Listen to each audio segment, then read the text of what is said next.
koerad on meil kogu aeg olnud, et mul on nüüd teist ringi Chihuahua, sama tõug. Vana koer elas 15-aastaseks ja kui tema aeg ümber sai, oli kurbus suur.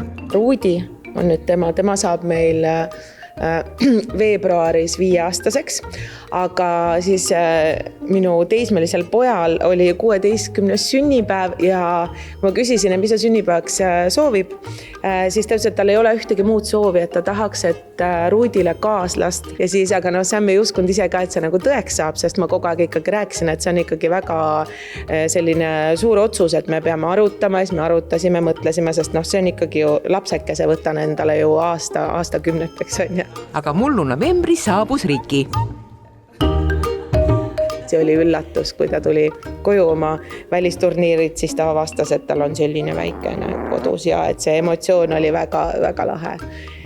Ja nüüd on siis 2 tükki, et ma olen ametlikult 5 poja ema. 2 neist on koerapoega. Olgu öeldud, et Monika 2 nooremat poega, Sam ja Pennu, mängivad jalgpalli. Aga Ruudi pole uue kaaslase üle teab mis rõõmus. Chihuahuad võivad olla armukadedad ja sageli lööb konkurents välja. Siiski on märgata ka juba leebumise märke, räägib Monika. Natukene juba mängivad, aga kuna see väike on nii aktiivne, et ta hüppab peale ja pressib sedasi, siis ta vahel käratab talle, et ta ei ole veel päris sellist leebumist olnud, aga ma arvan, et see tuleb. Sest ikka on koos on ju toredam kasvada, nagu lastelgi. Ruudi on natuke liiga aeglane, siis Riki lihtsalt võtab tal suust ära selle. T1 keskuses asuvas tantsugeeni saalis ei saa Ruudi ja Riki sugugi iga hetk joosta. Trenni ajal on oht, et keegi astub peale, siis ootavad nad kontoris. Aga tantsugeen on neilegi külge hakanud. Ruudi oskab väga hästi tantsida. Ta võib olla mega pikalt 2 käpa peal püsti ja tantsida ma olen pannud nagu muusika taha. Muidugi see pole päris tants, on see, et ta tahab süüa saada. Et siis ta on 2 käpa peal. Näiteks kui ma kodus teen süüa või köögis, kui ta hakkab tundma mingit toidulõhna, siis ta tuleb, seisab mul kõrval, tatsab sedasi 2 käpale. Ja nüüd on see väike hakanud ka juba, nii et nad on tegelikult täitsa tantsukoerad ka.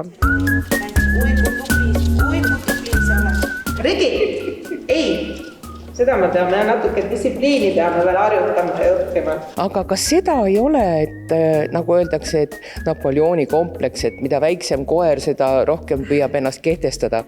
Ilmselt on, ma arvan, et on sellepärast, et kui muidugi ta on ka selline valvur, et oma aeda ta ikkagi kaitseb, aga kui keegi sealt mööda kõnnib, siis ta ikka sõimab kõik läbi, et ikka teeb kisa sellist, et siingi me olemegi öelnud, et see on ka tantsugeeni valvekoer, et nüüd meil on neid 2 siin, et ikka kisa teeb ja emmet kaitseb, nii et kui ta on süles, et keegi ei tohi siis nagu kätt sirutada, muidu ta ei ole kuri.